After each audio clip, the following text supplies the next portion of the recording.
మీరు మీ అభిమాన shows and serials TV కన్నా ముందు ఈటీవీ విన్ యాప్లో చూడండి. Download and subscribe to ETV win app. 99 రూపాయలు మాత్రమే.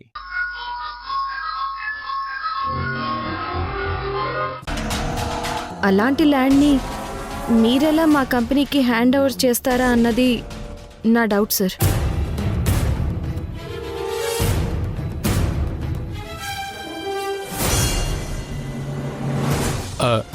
ఒక్క నిమిషం అమ్మా. ఏమయ్యా వెంకటరత్నం, ఆ సింధు చెప్పేది నిజమేనా? నిజమే సార్. ఓకే, చూడమ్మా, ఆల్రెడీ ఆ ల్యాండ్ సెంట్రల్ గవర్నమెంట్ డెవలప్మెంట్కి ఇవ్వాలని చూస్తోంది. అందుకే ఆ ల్యాండ్ని మీ కంపెనీకి వచ్చేలా చేస్తానని మీ సీఈఓ మధు గారికి చెప్పాను.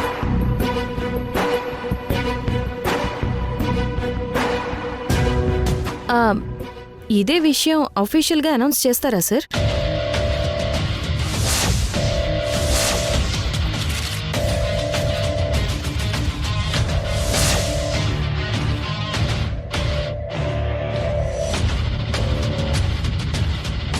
ఆ విషయాలని నీకెందుకు?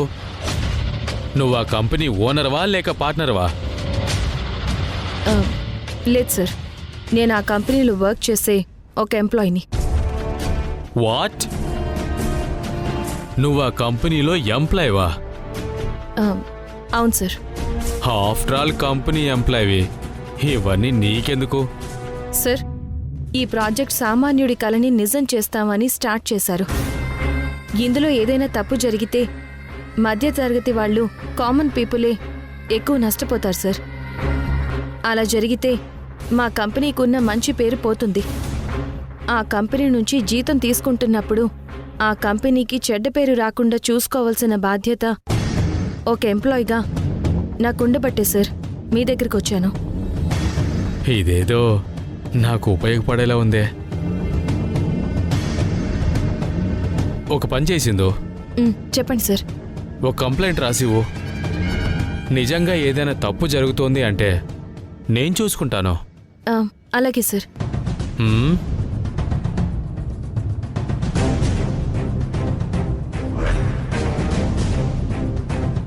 ఇదిగోమ్మా. రాసివమ్మా. కూర్చోమ్మా.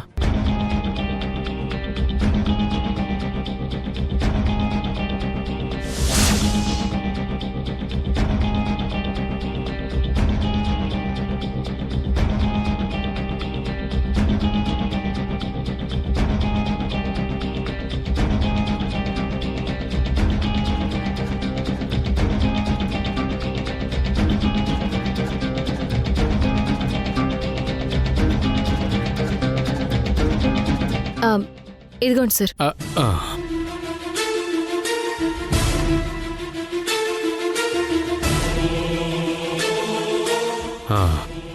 ఓకే, వస్తాను సార్. మంచిది.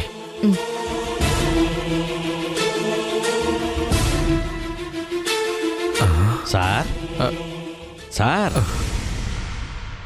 సార్ ఏమైంది సార్? మంచి లిటికేషన్ పాయింట్ దొరికిందిరా. దీన్ని అడ్డం పెట్టుకొని ఆ మధుని దొరకబుచ్చుకోవాలి.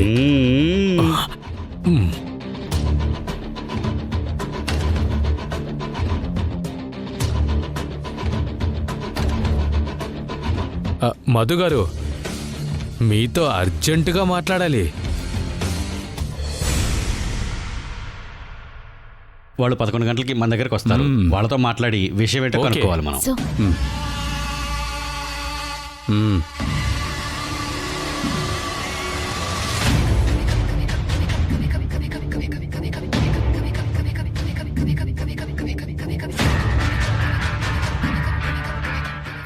ఏంటి సార్, అర్జెంట్గా రమ్మని ఫోన్ చేశారు? కూర్చో. పర్లేదు సార్, చెప్పండి, పర్లేదు.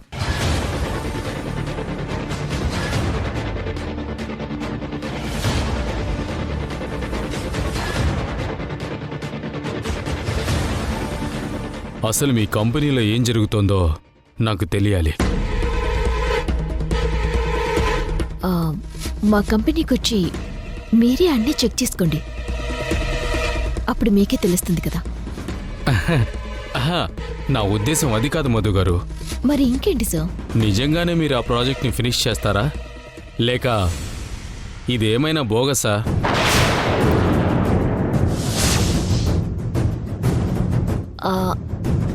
అదేం లేదు సార్, కన్ఫర్మ్గా మేము కంప్లీట్ చేస్తాం. అయినా ఉన్నట్టుండి మీకింత పెద్ద డౌట్ ఎందుకు వచ్చింది సార్? నేను మొన్ననే చెప్పాను కదా సార్, ఇది జనం కోసం మేము చేస్తున్న మంచి ప్రాజెక్ట్ అని. మా ప్రాజెక్ట్ వెనుక మాకు మంచి ఉద్దేశమే ఉంది. ఇందులో మీకు ఎలాంటి డౌట్ అవసరం లేదు. ఏం లేదు, ఎవరో వచ్చి మీ కంపెనీ అంతా బోగసే, ప్రాజెక్ట్లోనే చాలా లిటికేషన్స్ ఉన్నాయని, ఇది జెన్యూన్ కాదని నాకు కంప్లైంట్ ఇచ్చి వెళ్ళారు.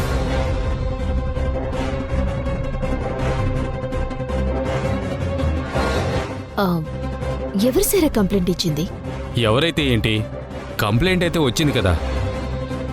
నా ప్రాజెక్టు మీద కంప్లైంట్ ఇచ్చింది ఎవరో తెలుసుకోవాలి, లేదంటే ఫ్యూచర్లో చాలా ప్రాబ్లం అవుతుంది తెలుసుకోవటం. ఈ పొలిటీషియన్తో 4 పంచదార మాటలు మాట్లాడితే విషయం అదే బయటికొస్తుంది.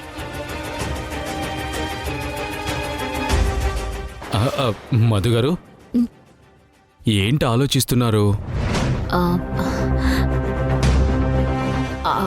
అదే సార్, మన పరిచయం ఇక్కడితో ఆగిపోయేది కాదు కదా.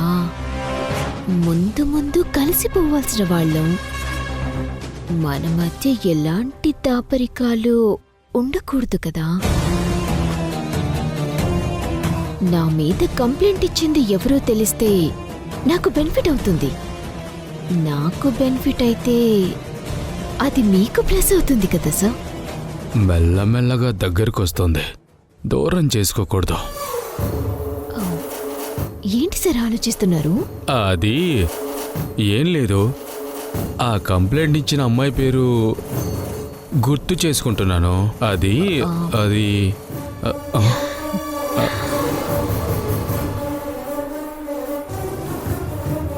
ఎవరు సార్ అది? మీకు గుర్తు రావడం లేదా? బాగా గుర్తు తెచ్చుకోండి. గుర్తొచ్చింది. ఎవరు సార్? మీ కంపెనీ ఎంప్లాయీ మధు, సింధు.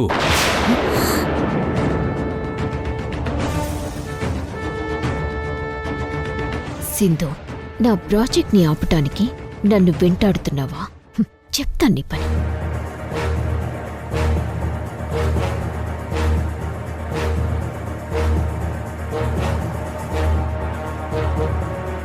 సింధు ఇచ్చిన కంప్లైంట్ మీద మీరిచ్చే సంజాయిషి ఏంటో.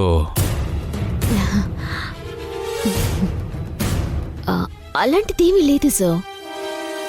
మా కంపెనీ 100% జెన్యూన్.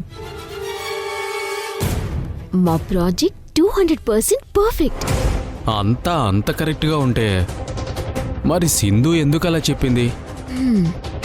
మా మధ్య రైవల్రీ నడుస్తోంది. నన్ను ఓడించాలని ప్రయత్నంలోనే వచ్చి మిమ్మల్ని కలిసి నా గురించి మీకు బ్యాడ్గా చెప్పింది.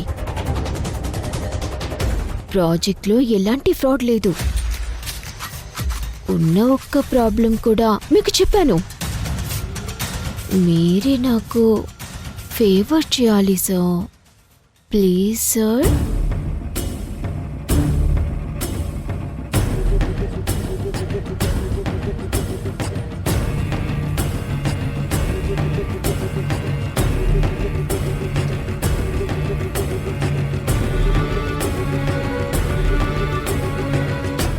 తప్పకుండా చేస్తాను. చేస్తే నాకేంటి లాభం? ఆ గవర్నమెంట్ ల్యాండ్ రావాలి అంటే పొలిటికల్గా ఎంత ప్రెషర్ పెట్టాలో, ఎంత రిస్క్ చేయాలో అన్నది. అవును సార్, అవును. నేను రిస్క్ చేస్తున్నప్పుడు నాకు ఏదో ఒక బెనిఫిట్ ఉండాలి కదా మధు గారు. సార్, నేను మీ మనిషిని. మీకు చెడ్డ పేరొచ్చేలా కానీ మీకు నష్టం జరిగేలా కానీ నేనేది చేయను. మీకు ఏం కావాలంటే అది చేస్తాను. ఆ, మ్మ్. నిజంగా నేనేదడిగితే చేస్తావా? చెప్పండి సార్, ఏం చేయమంటారు నన్ను? నువ్వు నా మనిషివే కదా. అవును సార్. అయితే నువ్వు నన్ను చూసుకో, నేను నీ ప్రాజెక్ట్ని ఆ గవర్నమెంట్ ల్యాండ్ని చూసుకుంటాను. Okay sir. ఎందుకైనా మంచిది ఆ సింధు మీద కన్నీసుంచు, లేదంటే నీకే ప్రాబ్లం. ఐ నో సార్, నేను చూసుకుంటానులేండి. ఓకే, మళ్ళీ మనం కలిసేది ఎప్పుడో నేను నీకు పర్సనల్గా కాల్ చేస్తానులే. Okay sir. కానీ ఆ ల్యాండ్ సెంట్రల్ గవర్నమెంట్ హ్యాండ్ ఓవర్లో ఉంది కదా, మరి పని అవుతుందంటారా?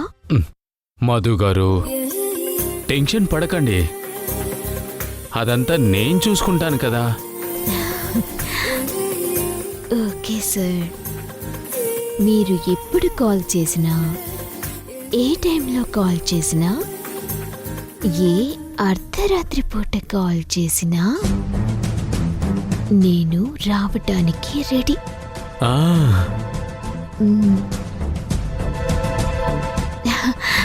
మీటింగ్కి సార్. ఆ, ఏంటన్ సార్? ఆ.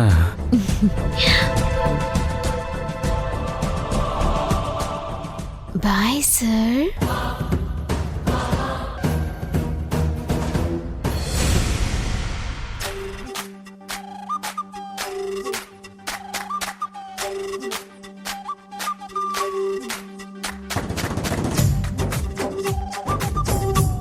ఎలాగైనా సరే నా లైఫ్లోకి కన్యా వైఫ్గా రావడానికి ఇవాళ చిన్న బిల్డప్ ఇచ్చి సెట్ చేసుకోవాలి.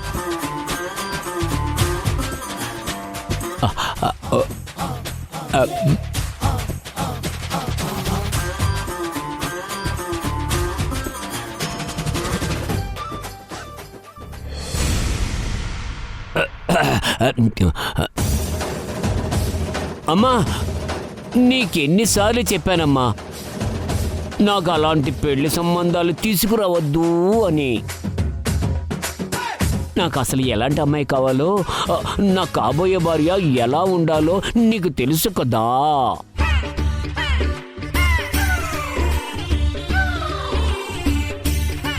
టానిక్ సీసాలా నిండుగా ఉండాలి,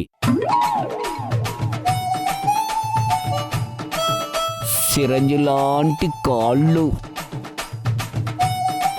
సెలైన్ లాంటి ఒళ్ళు, ఎర్రటి టాబ్లెట్ లాంటి పెదాలు, స్టెథోస్కోప్ లాంటి సన్నని నడుము, టోటల్గా ఓ మెడికల్ కిట్టు నా గుండెలపైన వాలిపోయినట్టుండాలమ్మా. ఇదమ్మా నా టేస్ట్, అర్థం చేసుకోవంటే నువ్వు. ఓయమ్మో, ఈడేంది నన్ను తగులుకున్నాడు. ఈడు మొహానికి టేస్ట్ కూడా ఒకటి. ఏంటమ్మా నువ్వు?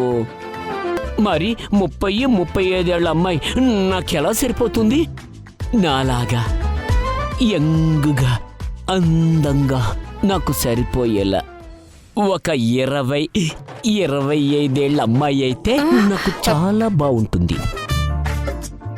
ఏంటి, నీకు కుదరదా? సరేలే, నీకు కుదరకపోతే నేనే ఒక అమ్మాయిని చూసుకున్నాను. ఎర్రగా, బుర్రగా, అందంగా, మందంగా, ఎంతో అద్భుతంగా ఉంటుందో. ప్రపంచంలో 8వ వింత నా కళ్ళ ముందే ఉంది. అమ్మో, నువ్వు చూస్తే వదిలిపెట్టావు. నేను అలా చెప్పానే కానీ ఆవిడ్ని చూస్తూ ఉంటే ఒక 20 ఏళ్ళుంటాయేమో. అంత అందమైన అమ్మాయమ్మా, అర్థమైందా? నాకు కావలసింది ఇలాంటి లక్షణాలున్న అమ్మాయి. ఏంటి దొరకదంటావా? నా కళ్ళ ముందే ఉంటే నీకెలా దొరుకుతుందమ్మా? అమ్మో,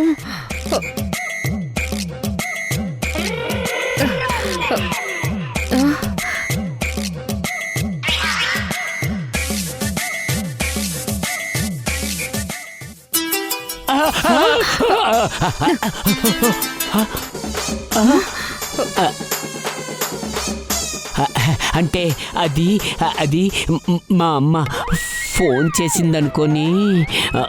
అమ్మో, ఈ డాక్టర్ నన్ను ట్రాప్ చేయడానికి ఇంత బిల్డప్ ఇస్తా ఉంటాడు. అర్థమై ఉండదు. సచ్చినోడు నన్ను సెట్ చేయాలని ట్రై చేస్తా ఉండాడు. ఈడిస్తా అంతా నాకెప్పుడు వదిలిపోతా ఉండదో ఏందో. సచ్చినోడు మోహన్ చూడు. కన్యా కన్యా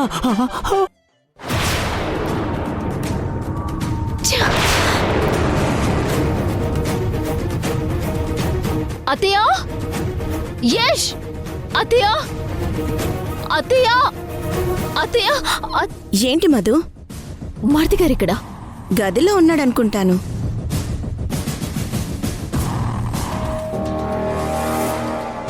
అది సరే, నువ్వేంటి అంత కోపంగా ఉన్నావు? ఏమైందమ్మా? తేజ,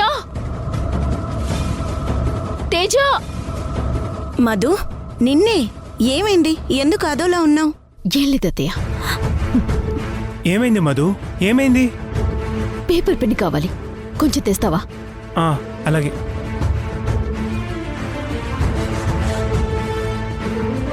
ఇప్పుడు పేపర్ పెన్ దేనికి మధు? నేను మన కంపెనీకి రిజైన్ చేస్తున్నాను అత్తయ్య.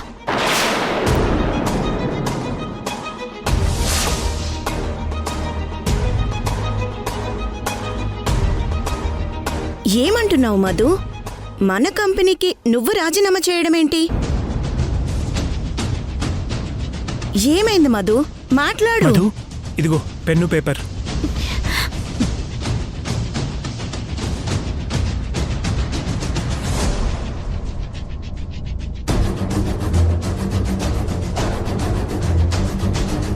రే యష్, యష్, రే యష్, నిన్నేరా.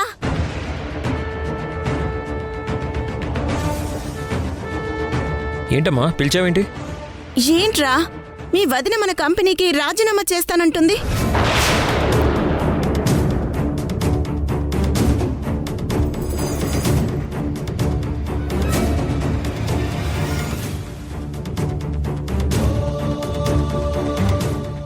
ఏం జరిగింది అసలు?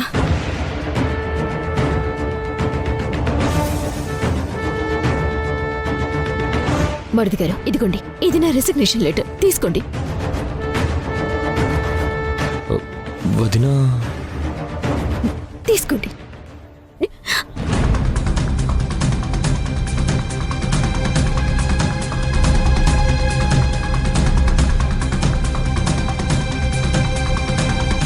అసలు ఏమైంది వదినా? మనసులో కుళ్ళు కుతంత్రాలు పెట్టుకుని బయటికి మాత్రం మంచిగా నటించటం నాకు చేత కాదు మరిది గారు.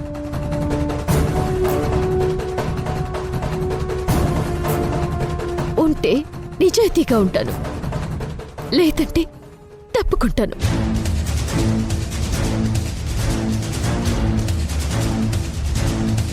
అసలు నీ రెసిగ్నేషన్ కి రీజన్ ఏంటో తెలియాలి కదా వదినా? అదిగో వచ్చింది కదా సింధు, ఆవిడ్ని అడగండి.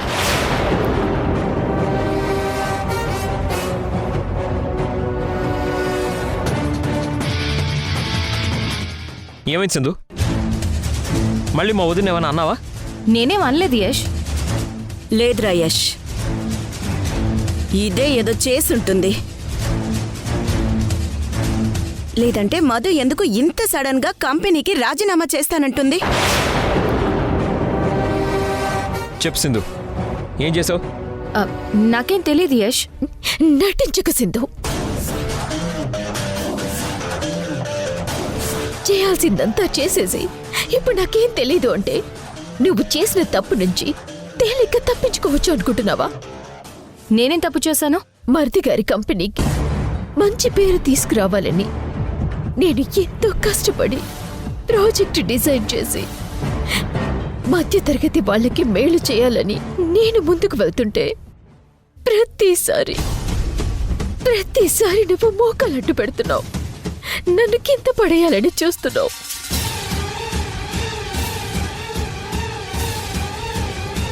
అయినా సరే నేను నిలదొక్కుని అడుగు ముందుకు వేస్తున్నాను. అది నువ్వు భరించలేకపోతున్నావు. అందుకే ఆ గవర్నమెంట్ ల్యాండ్ అంతా బోగస్, దాంట్లో అవకతవకలు ఉన్నాయంటూ మార్కెట్లో పబ్లిసిటీ చేశావు.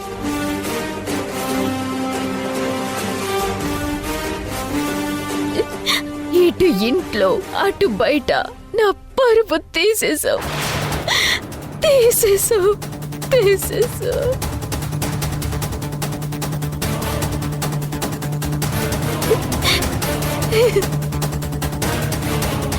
అయినా కూడా నేను ఎప్పుడు బాధపడలేదు. నా సిన్సియారిటీ ఏంటో నిరూపించుకోవాలని ఆ పొలిటీషియన్ని కలిసి ప్రాజెక్ట్ గురించి చెప్పి ఆ గవర్నమెంట్ ల్యాండ్ని మా కంపెనీకి వచ్చేలా నేనంతా సెట్ చేసి వస్తే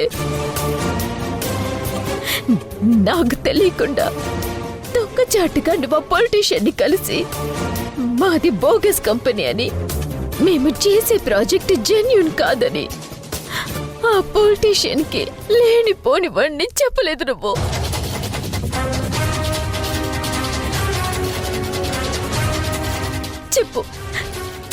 చెప్పావా లేదా?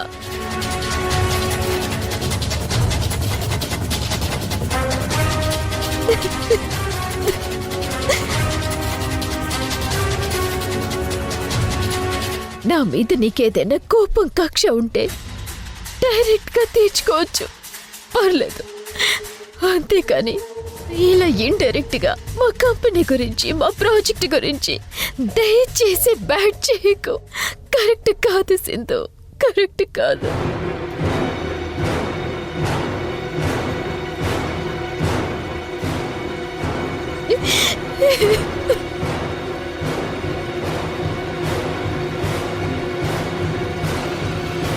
మాతో గాని ఇంటితో గాని నీకెలాంటి సంబంధం లేదు.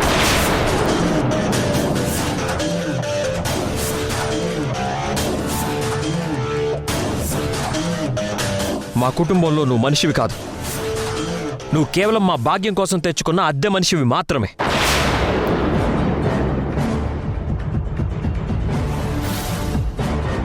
అది గుర్తుపెట్టుకో.